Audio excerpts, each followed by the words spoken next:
ખેડૂત મિત્રો, તમારા ખેતર ખાલી પડેલા છે અને ભીંડાની ખેતી કરવા વિચારો છો તો ભીંડાની ખેતી માટે આ મુખ્ય 3 બાબતો એ તમે ધ્યાનમાં રાખશો તો સારું ઉત્પાદન મેળવી શકશો.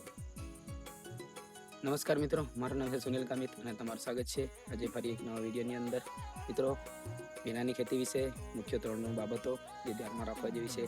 પહેલી તો છે આપણે જમીનની તૈયારી, બીજા નંબર પર છે આપણા જમીનના આધારે વેરાયટીની પસંદગી અને ત્રીજી બાબત છે યોગ્ય સમયે આપણે એની ટ્રીટમેન્ટ. આ 3 મુખ્ય બાબતો છે જે આપણે ધ્યાનમાં રાખવી જરૂરી છે. મિત્રો, જમીનની તૈયારીની વિશે વાત કરીએ તો આપણે પ્રથમ પહેલાં લાવ મારીને કે પછી કલ્ટિવેટર મારીને એકદમ જમીનને પોચી કરી લેવાની છે. એના પછી આપણે રોટાવેટર મારીને એને એકદમ ભૂરભૂરી કરી નાખવાની છે. જે સમયે આપણે કલ્ટિવેટર મારીએ તે સિવાય આપણે એની અંદર છાણિયું ખાતર હોય તો એ નાખી શકીએ છીએ. છાણિયું ખાતર નહીં હોય આપણા પાસે તો આપણે જે DAP છે કે કોઈ પણ ઓર્ગેનિક જે ખાતર આવતી છે એ આપણે પાયાની અંદર નાખી શકીએ છીએ જમીનમાં. અને સારી રીતે આપણે બેડ તૈયાર કરી લેવાના. અને મેન વાત, આપણે મલ્ચિંગ પેપરનો ઉપયોગ કરવો જોઈએ, કેમ કે મલ્ચિંગ પેપર વગર હવે ખેતી કરવી એ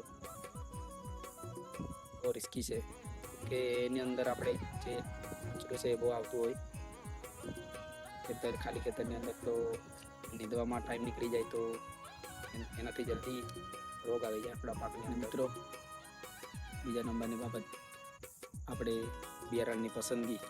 તો મિત્રો, ઘણા ખેડૂત મિત્રો છે જે મને ફોન કરીને પૂછતા છે કે મેસેજ પણ કે અત્યારે કરવું હોય તો કોઈ વેરાયટી સારી છે. આપણે બધાની જમીન અલગ અલગ હોય, એની અંદર જે પોષક તત્વો છે એ અલગ અલગ હોય.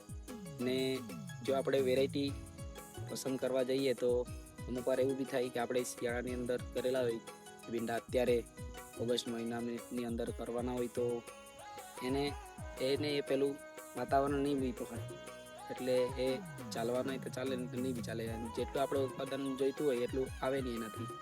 એટલે આપણે જે ચોમાસાની અંદર કરતા હોય અને જે શિયાળાની ચાલતી વેરાયટી હોય એ રીતે જ આપણે એની અંદર એ બિયારણની પસંદગી કરવાની હોય. તો એકબીજાને આપણે પૂછવાનું એ જરાક નહીં સારું કહેવાય, કેમ કે આપણે જોયેલી અને આપણે અનુભવ કરેલી વેરાયટી જ આપણે કરીએ તો આપણને સારો જ ફાયદો થશે. ને એકબીજાના વાતમાં આવીને આપણે પેલો કહેશે આ વેરાયટી સારી, પેલો કહેશે આ વેરાયટી સારી, પછી એનામાં આપણે ગૂંચવાઈ જઈશું. જેટલું આપણે ઉત્પાદન લેવાનું હોય આપણને મળશે નહીં.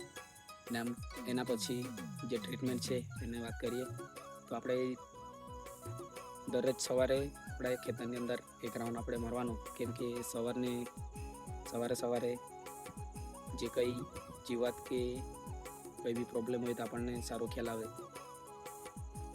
તો એમાં આપણે એકદમ પહેલાંથી જ હેવી ડોઝ આપવાની એ બી જરૂર નથી, કેમ કે આપણે જ્યારે નાનલા છોડ હોય ત્યારથી એકદમ નોર્મલ કરીને જરાક લેવલ વધારે ટાઈમ કરીને આપણે ખાતર કે દવાનો છંટકાવ કરવાનો, જેનાથી આપણા છોડને કંઈ આડઅસર નહીં થાય અને એનું પોષણ સારી રીતે થાય એવું આપણે કરવાનું. અને જે સમયે જે કઈ વસ્તુની જરૂર હોય એ જ આપણે ગમે તેમ ખાઈ લઈએ તો આપણને પચન નહીં પડે, એવી રીતને છોડને પણ પચન નહીં પડે, એટલે એની અંદર પ્રોબ્લેમ આવવા લાગે. તો મિત્રો, આજે જે પાછળ ખેતર દેખાય અને અંદર મેં પણ ભીંડા રોપવાનો છું.